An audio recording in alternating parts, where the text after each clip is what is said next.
कसं वाटतंय? हा, किती लोकांना वाईट वाटू राहिलं?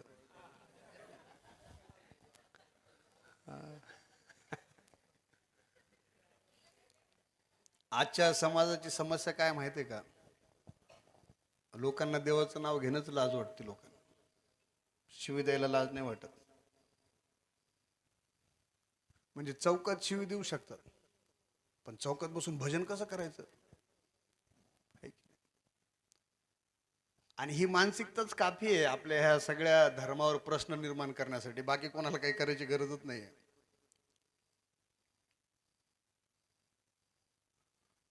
म्हणतात ना की आता आम्ही दर्शन घेतलं ते गंगा भारती महाराजांचं आपल्या गावात होतं. खूप सुंदर त्यांची त्या ठिकाणी प्रतिकृती तयार करून ठेवलेली आहे.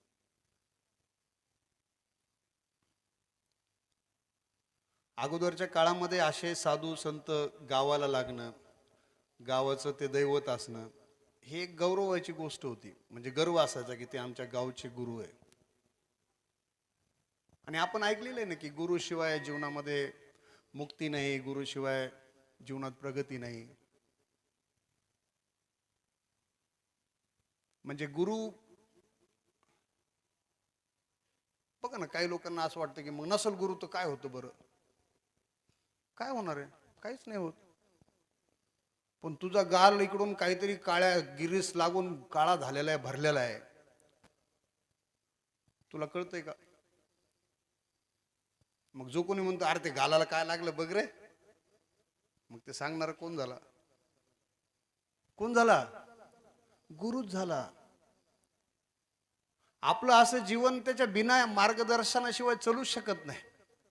वेगवेगळ्या परिस्थितीमध्ये वेगवेगळ्या प्रकारचं मार्गदर्शन आपल्याला लागतच लागतं. मग का बरं असे ह्या महाराजांसारखे का लोकांना आपण सांभाळून ठेवलं का?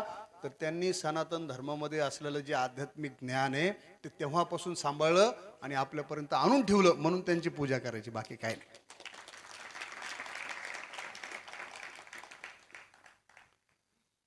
आपले आजोबा सांगतात त्यांच्या आजोबाचं नाव, त्यांचे आजोबा सांगा, हे पिढ्यानपिढ्या कोणीतरी आपले प्रतिनिधी होते की नाही, म्हणून आपण 2-4 पिढ्यापर्यंतचे नाव सांगतो.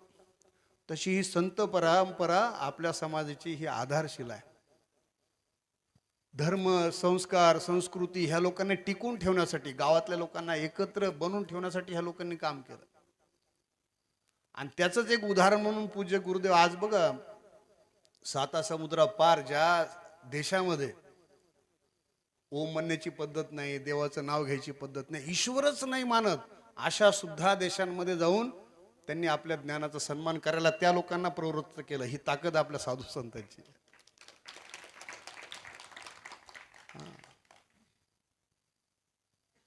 आणि आता मध्ये रिसर्च पण झालेला, जो माणूस दिवसभरातून 10 मिनिटं विठ्ठल विठ्ठल म्हणते त्या माणसाला हृदयाचा कुठला आजार होऊ शकत नाही. हा रिसर्च आहे, तुम्ही चेक करा. शास्त्रज्ञ लोकांनी याच्यावर रिसर्च केला की जो माणूस रोज विठ्ठल विठ्ठल म्हणते त्या माणसाला हार्ट अटॅक येऊ शकत नाही. आणि चिंता आणि चिंतन मध्ये काय अंतर आहे? हेच अंतर आहे ना. चिंता काय असते माणसाला? भाई एवढं चांगलं सोयाबीन आलेलं आहे पण लोखंडी पाऊस पडला, आता आजचा तोंडचा घास जातं की काय? ही काय चिंता आहे. आणि चिंतन काय? की मी शरीर नाहीये, ह्या शरीरामध्ये जरी असल मी, पण मी शरीर नाहीये, मी शरीरापेक्षा काहीतरी वेगळं आहे, मी अविनाशी आहे, मला कोणी मारू शकत नाही, मला कोणी जाळू शकत नाही, जे नेहमी टिकणारं कधीही नष्ट न होणारं तत्व मी आहे, याचा बोध जेव्हा होतो ना, तर अशा 1000 लोखंडी पाऊस पडलं तरी तुमच्या चेहऱ्यावरचं हसू नाही जात. ज्यावेळेस आपण आपल्याला शरीर समजतो त्यावेळेस दुःख सुरू होतं. आपण म्हणजे शरीर नाहीये, आपण शरीरामध्ये, पण तुम्ही म्हणजे शरीर नाहीये. याचं उदाहरण काय? तर बघा, कित्येक वेळा असं होतं आपल्याला की एखाद्या माणसाला आपण पहिल्यांदा पाहतो, खरं असतं की पहिल्यांदाच पाहिलं, पण अनुभव काय सांगतो, यांना मी कुठंतरी पाहिलेलं आहे. एखाद्या ठिकाणी पहिल्यांदाच जातो आपण, पण असं वाटतं की मी इकडं कधीतरी आलेलो आहे. एखादी घटना पहिल्यांदाच घडते, पण असं वाटतं हे रिपीट तर नाही होत नाही, असं हे परत तर नाही व्हायला ना. आणि हे सत्य आहे. पूज्य गुरुदेव म्हणतात हे 1001% सत्य आहे. कारण हे शरीर तुम्हाला आत्ता भेटलं 20, 25, 40, 50, 60 वर्षापूर्वी, पण याच्यामध्ये सहवास करणारा जो आत्मा नावाचा जे चैतन्य आहे ते हजारो वर्षापासून ह्या पृथ्वी तलावर. आणि कित्येक वेळा आपण आलो, कित्येक वेळा गेलो. आणि त्याचाच एक प्रभाव म्हणून आपल्याला कधी कधी असे अनुभव येतात की पहिल्यांदा भेटलं तरी वाटतं ओळख आहे, पहिल्यांदा गेलो तरी वाटतं गेलेलो आहे.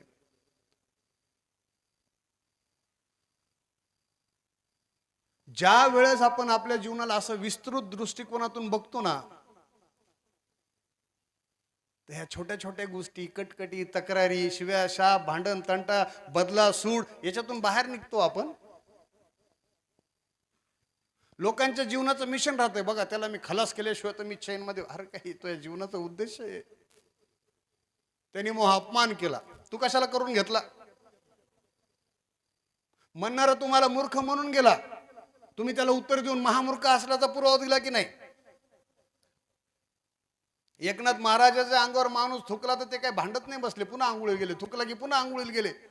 आणि 108 वेळा आंघोळ करून आले आणि पुन्हा त्याच्या पाया पडले. धन्यवाद, तुमचं भाग्य की तुमच्यामुळे एका दिवसात 108 वेळा आंघोळ करायचं भाग्य, ते पण गंगेत भेटलं मला. ही एक जीवन जगण्याची पद्धती आहे.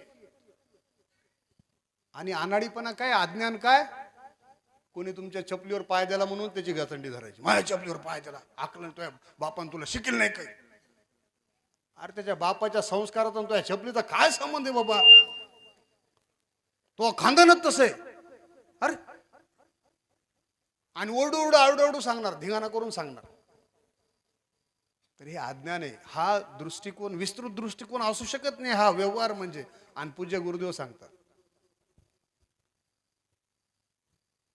की अधिकार कधी मागितल्याने नाही मिळत, तुम्हाला तसं राहावं लागतं, तसं जगावं लागतं. आणि लोक मजबूर होतात तुम्हाला अधिकार देण्यासाठी. जे लोक अधिकार मागतात ना, त्याच्यासारखं मूर्खपणा दुसरं काही नाही.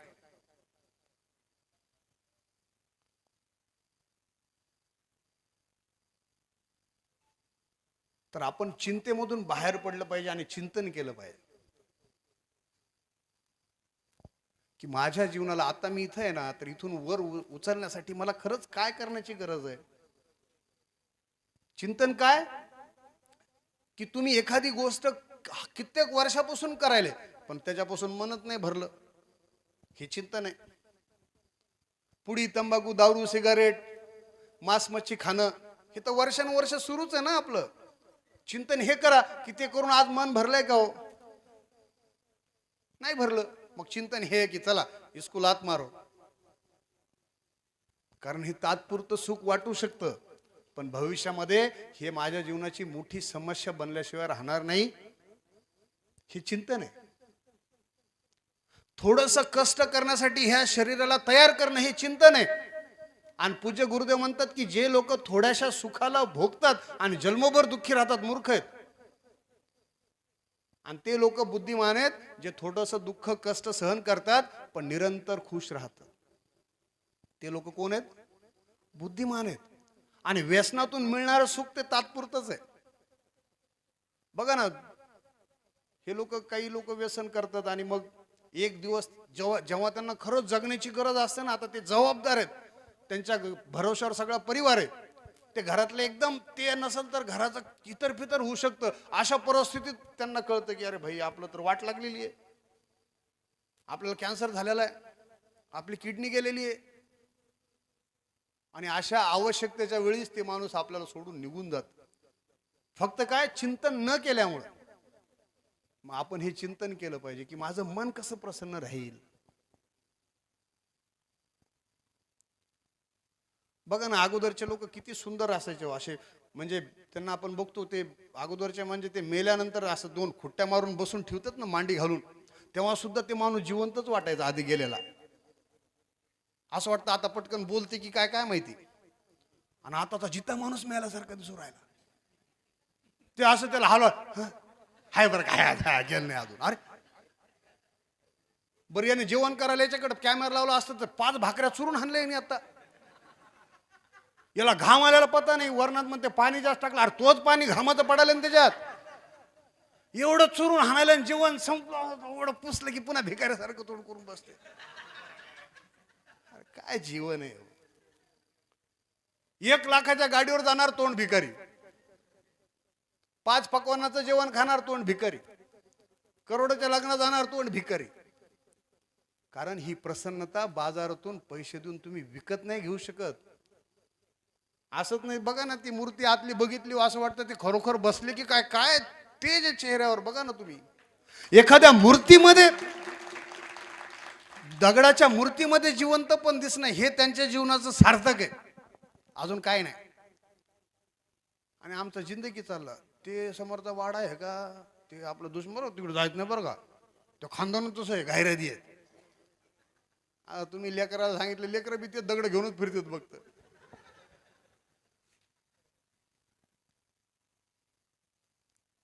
आणि जीवन एवढं सुंदर आहे, एवढं सोपं आहे, त्याला आपण गुंता करू. म्हणतात ना, आदमी खुश रहने के लिए परेशान रहता है.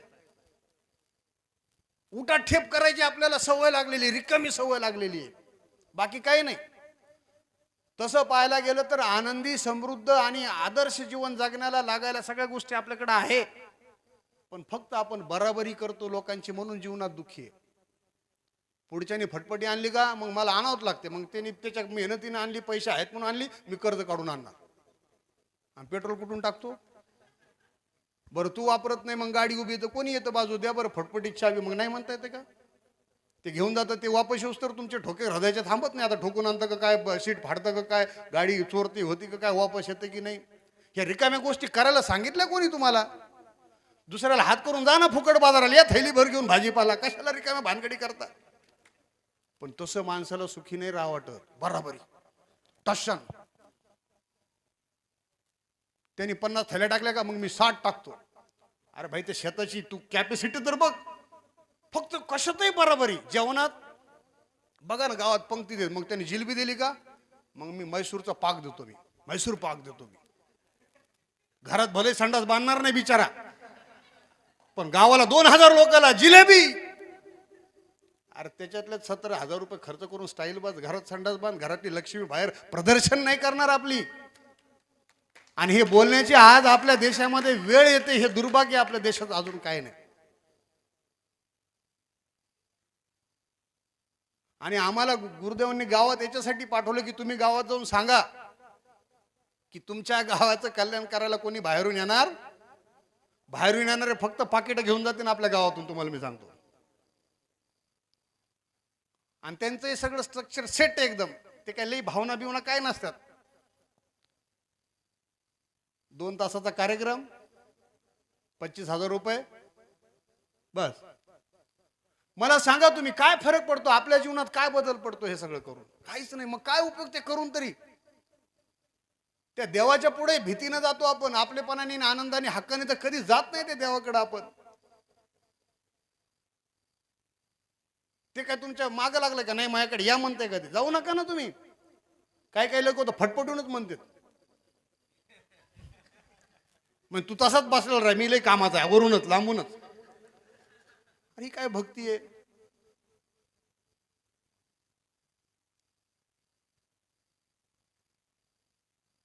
तर भक्ती करण्यासाठी मंदिरात सुद्धा जाण्याची गरज नाही.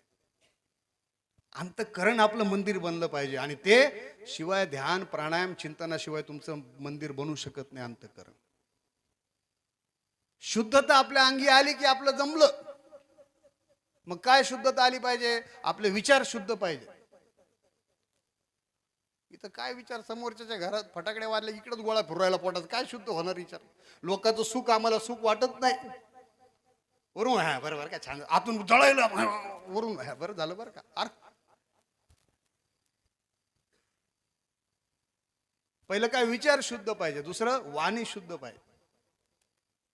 असं एक एक शब्द तुमच्या तोंडातून निघावं ना की लोकांनी वाटलं पाहिजे रोज सकाळी 10 मिनिटं तुम्हाला ऐकूनच जावं.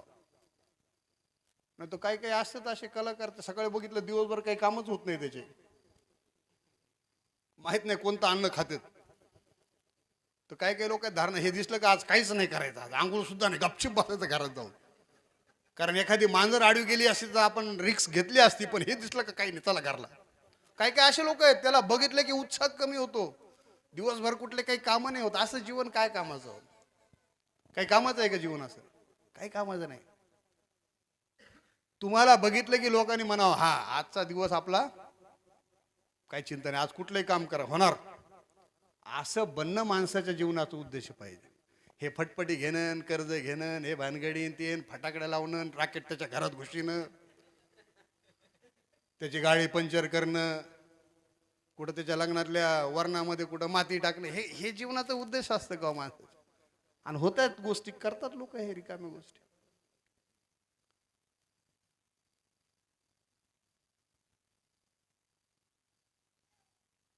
तर काय विचार शुद्ध, वाणी आणि आपली कृती, आपण जे करतो ती कृती सुद्धा शुद्ध पाहिजे. आणि हे सगळी शुद्धता तुम्हाला पाहिजे असेल तर ध्यानाशिवाय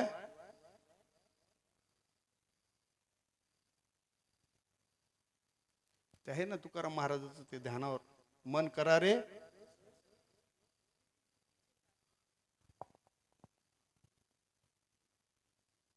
रिद्धी सिद्धी, थोडं जास्त झालं. सर्व सिद्धीचे कारण, पण टाळ्या वाजा, कमीत कमी जवळपास तर गेले. काही लोक तर सावलीत बी जायला तयार नाही. मन प्रसन्न असलं पाहिजे. आणि मन प्रसन्न कसं होतं? मोती सँडल साबण लावून होतं का? नाही. निर्मळ मन. आता बघा दिवाळी तर काय बम, ज्याच्या बिचाऱ्याच्या घरात कधी साबणीचा तुकडा दिसला ते मोती सँडल आणते दिवाळीला. चला चला सकाळ झाली, मोती साबण आंघोळ करण्याची.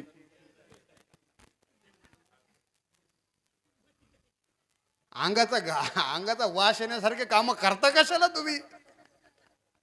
कशाला साबण लागते, कशाला स्प्रे लागते माणसाला, मला सांगा तुम्ही. तर काय लागत नाही. रोज सकाळी उठलं, थोडंसं आपण जॉगिंग केली, थोडेसे प्राणायाम केले, थोडं ध्यान केलं, आध्यात्मिक चिंतन केलं, तर खूप जीवनाची एक दृष्टिकोन बदलून जातो माणसाचा. मग तुम्ही 15ने 16 खिशाची पॅन्ट घालून जरी रेल्वेने गेले ना, बसने गेले ना, तर बाजूचा माणूस तुम्हाला नाही महाराज म्हणलं तर मला सांगा. कारण महाराज पण दिसण्यामध्ये नाही, त्या अस्तित्वामध्ये असण्यामध्ये महाराज पण. हा आमचा अनुभव आहे. आम्हाला म्हणतात लोक महाराज म्हणतात. अरे भाई, मी टी शर्ट वर आहे, जीन्स पॅन्ट वर आहे, कुठून महाराज दिसालो मी? पण तुमच्या सहवासामध्ये तो आपलेपणा, तुमच्या सहवासामध्ये ते प्रेम, तुमच्या सहवासामध्ये ती सुरक्षितता वाटली की समजायचं की आपलं अंतःकरण शुद्ध झालं. खूप सुंदर आहे ना ते. मी नेहमी सांगत असतो, 2 माणसं रोडनी चाललेले राहते, अचानक देव त्यांना प्रसन्न होते. कधीतरी इमानदारीने पाया पडले असतील कदाचित. म्हणजे मागा तुम्हाला काय पाहिजे. एक जण लई काळं ढूस असते, तसं आपल्या देशातले लोक काळे नाही, सावळे, पण ते स्वतःला काळं म्हणत असते. ते म्हणते देवा मला एकदम गोरापान करून टाक. ते देव अशी छडी फिरते, एकदम गोरपान होतं. म्हणजे असं थोका गिळला तर इथून दिसावं खाली जाताना, एवढं गोरं होतं ते. आणि बाजूचं असतं दुसरं, त्याला म्हणतं तुला काय पाहिजे? ते म्हणतं खरंच देणार का? म्हणे हो. मग माग. म्हणे हे पुन्हा जसं होतं तसं करून टाक म्हणे. अशा मानसिकतेच्या लोकांमुळेच आपल्या गावाची विकास नाही झालेला, प्रगती नाही झालेली. चांगलं आम्हाला देखवणारच नाही.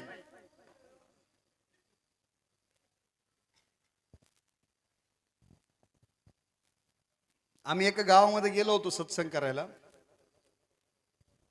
असं भजन सुरू झालं की तिकडं ती लाईटच जायची गावची.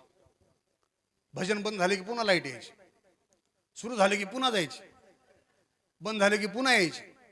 मग आमच्या लक्षात आलं की हे कार्यक्रम काय योगायोग नाही, हे ठरून कार्यक्रम चालू आहे कुठंतरी. मग आम्ही म्हणलं जाऊ दे, ते माईक सिस्टीम बंदच करून टाकली. आम्ही आमचं भजन केलं, निघून गेलो.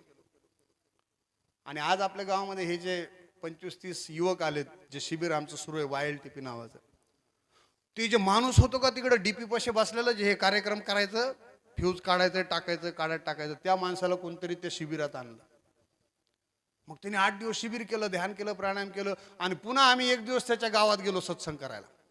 मग मस्त सत्संग झाला, लोक आले, भजन सुरू झालं. मग आम्ही त्याला शोधवलं, ते माणूस कुठे म्हणून. ते पुन्हा त्या डीपी जवळ जाऊन बसलो होतो. का? की कोणी फ्यूज काढू नये म्हणून जाऊन बसलो होते. हा जो YLTP आहे, हे जे करू लागलो, ह्याचा उद्देश हाच आहे की तुमच्या अंगातलं कौशल्य गावाच्या विकासासाठी तुम्ही वापरा. आमच्यासारख्या लोकांना बाहेर येऊन तुमच्या गावात असं उभं राहून बोलण्याची गरजच नाही. आम्ही चान्स देतो म्हणून आमच्यासारखे लोक येतात इकडं.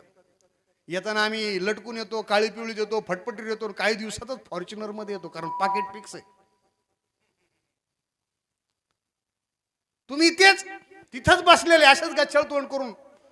पण हे 25 वर्षापासून येणारा महाराज 20 वर्षापासून येतात. अरे काय झालं, मी पहिल्या वर्षी आलो तो सायकलवर आलो, आता फॉर्च्युनर, खड्डेच जाणवत नाही. एकदम 6 एअरबॅग आहेत आमच्या गाडीला, कशी पलटी झाली तर मी आहेच पुन्हा पाकिट घ्यायला. लक्षात येत तुमच्या. मला काही हे नाही बोलायचं, ते वाईट आहे किंवा ते नाही. आमच्या सारख्या लोकांना तुमच्या गावात येऊन प्रबोधन करण्याची गरजच का पडते? का? कारण आम्ही ठरवलेलं आहे, आम्हाला आमच्या गावावर प्रेम नाही, आम्हाला आमच्यासाठी काय करायचं नाही. मग आम्ही आमच्यासारख्या लोकांना बोलवणार, बसणार, चहा पाणी करणार, सगळं करणार, पुन्हा जैसे ते वैसे. तर आपल्या गावामध्ये असलेले युवक ही आपल्या गावाची संपत्ती आहे. जर का त्या युवकांचा चांगला गट तयार झाला, त्या युवकांची ताकद, त्या युवकांचे विचार, त्या युवकांचा जोश जर का आपण गावाच्या कल्याणासाठी वापरला, तुम्हाला देवा शपथ सांगतो, आपल्याला कधी कोणाच्या पुढे पदर पसरायची गरज नाही. एवढी ताकद आपल्या गावात आहे. पण आज ह्या सगळ्या लोकांच्या जीवनाला दिशा नाहीये. कुठंतरी विचारांमध्ये, जातीवादामध्ये, धर्मामध्ये, वेगवेगळ्या राजकारणामध्ये जे फसलेले आहेत, त्यामुळे ही विसंगती होते, अजून काही नाही. असायला पाहिजे, ठीक आहे, राजकारण असलं, प्रत्येकाचा वेगवेगळ्या आवडीनिवडी आहेत, त्याच्याबद्दल काही म्हणायचं नाही. पण ज्या वेळेस गावाचा विकासाचा विचार येतो ना, ह्या पाट्या फिट्या हे सगळं जातफेत गुंडाळून गावाच्या बाहेर, विशीच्या बाहेर फेकलं पाहिजे. त्याच वेळेस गावाचं कल्याण होईल. आणि असे गावं आपण आर्ट ऑफ लिव्हिंगच्या माध्यमातून तयार केले. ज्या गावात कोणी पोरगी द्यायला तयार नव्हतं, त्या गावात राष्ट्रपतीकडून पुरस्कार भेटला. फक्त गावातल्या 40 लोकांनी शिबिर केलं, त्यांनी हे विचार अंतःकरणामध्ये रुजवले, काम करायला लागले. परिणाम, अगोदर त्या गावात कोणी प्रशासनाचा माणूस जायला तयार नव्हता, पण आता त्या गावामध्ये नुसते पुरस्कार आहेत. कारण त्या गावाला आदर्श त्या लोकांनी बनवलं, त्याच लोकांनी बनवलं, बाहेरचं कोणी गेलं नाही. कारण त्यांनी नियमच तसे लावले, गावात कोणी व्यसन करत नाही, गावात कोणी हुंडा देत नाही, गावात कोणी हुंडा घेत नाही, गावात कोणी वावर विकलं तर गावातल्याच माणसाला विकतं, शिवाराच्या बाहेरच्या माणसाला कोणी वावर विकत नाही. अशा कित्येक गोष्टी गावात. सगळ्या घराला एकच कलर आहे, त्याच्यावर स्लोगन लिहिलेलं आहे. रोज गावामध्ये लोक सत्संग करतात, रोज गावामध्ये लोक ध्यान करतात. आणि असं स्वच्छ सुंदर सुभद्र गाव त्या लोकांनी बनवलं. आणि त्या गावामध्ये एक असं दुकान त्यांनी चालवलं की ज्या दुकानामध्ये सामान ठेवलेलं आहे पण दुकानदार नाहीये. 3 वर्ष दादा, 3 वर्ष त्या गावामध्ये असं दुकान चाललं ज्याच्यामध्ये बिना दुकानदाराचं दुकान. गावातले लोक जायचे, आवडीची झेंडूबामची बाटली घ्यायचे, त्याचे काय 50-60 रुपये इमानदारीने पेटीत टाकायचे, जायचे. 3 वर्षात 1 रुपयाचा घोळ झाला नाही. असं काहीतरी करू ना आपण. माहित नाही हो किती दिवसाचं शिल्लक आहे आपलं, माहित आहे का? कोणाकडे आला का मोबाईलवर मेसेज, तुला 35 वर्ष काहीच होणार नाही अजून म्हणून.